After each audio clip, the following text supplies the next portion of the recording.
What if I told you that most of your daily decisions, from what you eat for breakfast to major life choices, aren't truly yours? What if an invisible hand, a hidden puppet master, is constantly nudging your thoughts, shaping your perceptions, and pulling your strings, all without you even knowing it? No, this isn't a conspiracy theory. This puppet master is far more intimate, far more pervasive. It's your own brain, and understanding how it operates is the key to reclaiming control of your life. Every single one of us operates with two distinct systems of thinking. Nobel laureate Daniel Kahneman introduced this groundbreaking concept in his seminal book, Thinking, Fast and Slow. Imagine your mind as a car with two drivers. System 1 is the intuitive, autopilot driver. It's fast, automatic, emotional, and makes snap judgments without much effort. Think of it as the experienced racer who reacts instinctively to every turn, every change in the road. This driver is brilliant at pattern recognition, essential for survival, and handles countless tasks simultaneously, like recognizing a friend's face, dodging a sudden obstacle, or understanding a simple sentence. But then there's System 2, the deliberate, analytical driver. This driver is slow, effortful, logical, and rational.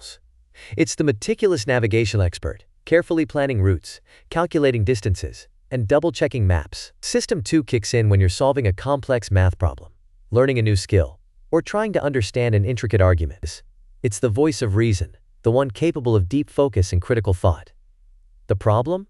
System 2 is lazy. It prefers to sit back and let System 1 do most of the driving, especially when things seem simple. This reliance on System 1, while efficient, opens the door to a host of predictable, systemic errors in judgment, which we call cognitive biases. We're going to expose 7 of the most powerful biases that control your life, and more importantly, how to break free. Let's dive into our first bias, one that profoundly impacts your decision-making: the anchoring bias. This is System 1's tendency to rely too heavily on the first piece of information offered, the anchor, when making decisions.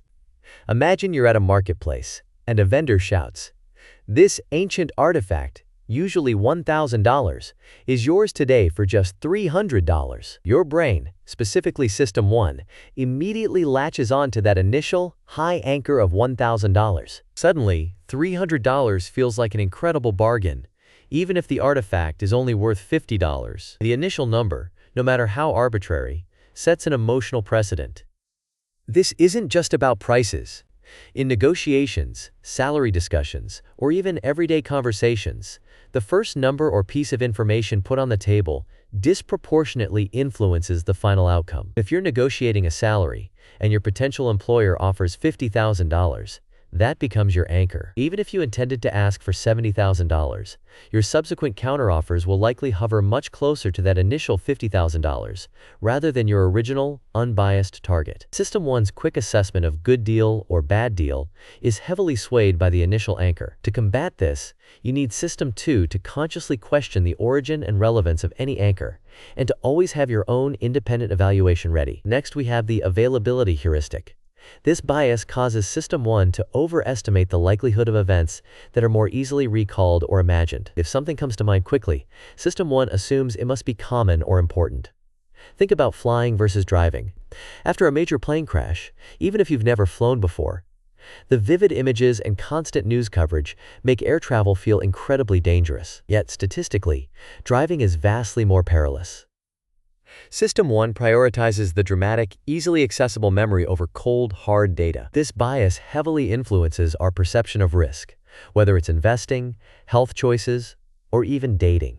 If you've recently heard a story about someone losing money in a specific investment, you might avoid it, even if objective data suggests it's a sound choice.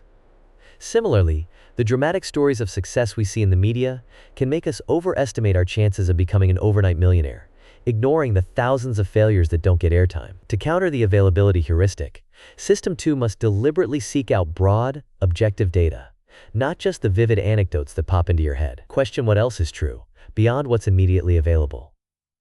Our third bias is loss aversion, a powerful force that dictates our financial and personal choices. System 1 feels the pain of a loss approximately twice as intensely as the pleasure of an equivalent gain. This isn't just a minor preference, it's a fundamental asymmetry in our emotional wiring. Imagine finding $50 on the street, A nice feeling. Now imagine losing $50. It feels much worse, doesn't it?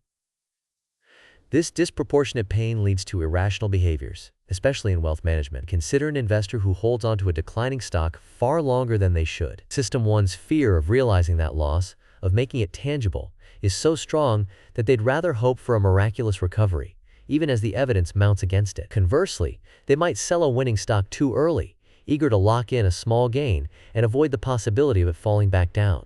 This bias paralyzes rational decision-making, encouraging risk-averse behavior when it's detrimental, and promoting inaction when action is needed. Overcoming loss aversion means training System 2 to view decisions from a neutral perspective, focusing on expected value rather than the immediate emotional sting of potential loss. Finally, let's confront confirmation bias, perhaps the most insidious of them all, as it reinforces all the others. This is System 1's tendency to seek out, interpret, and remember information in a way that confirms one's existing beliefs or hypotheses. Once you've formed an opinion about a person, an idea, or even a political candidate, System 1 will actively filter incoming information, making you more likely to notice and value data that supports your view and dismiss or ignore anything that contradicts it. In relationships, if you've decided someone is untrustworthy, you'll unconsciously look for evidence to confirm that belief, interpreting their neutral actions as suspicious. In personal growth, if you believe you can't learn a new skill, you'll find every setback as proof of your inadequacy, instead of a challenge to overcome. This creates an intellectual echo chamber, preventing personal growth, clouding judgment, and making genuine understanding incredibly difficult. The surprising insight here is that intelligence doesn't make you immune.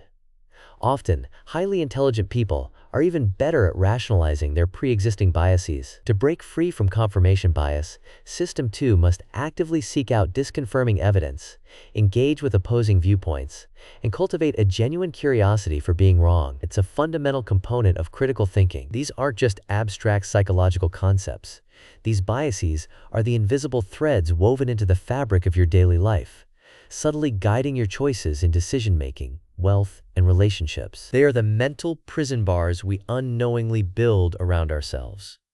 Understanding them is the first crucial step.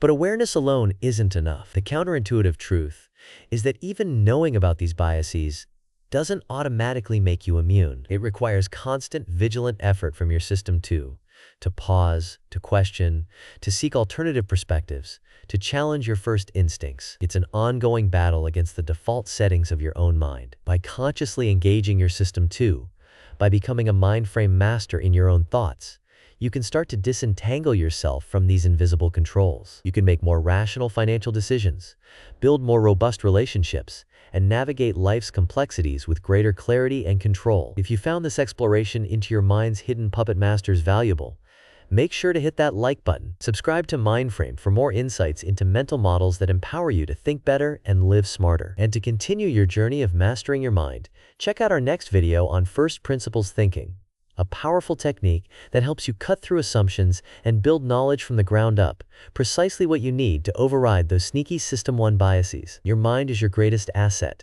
Learn to master it.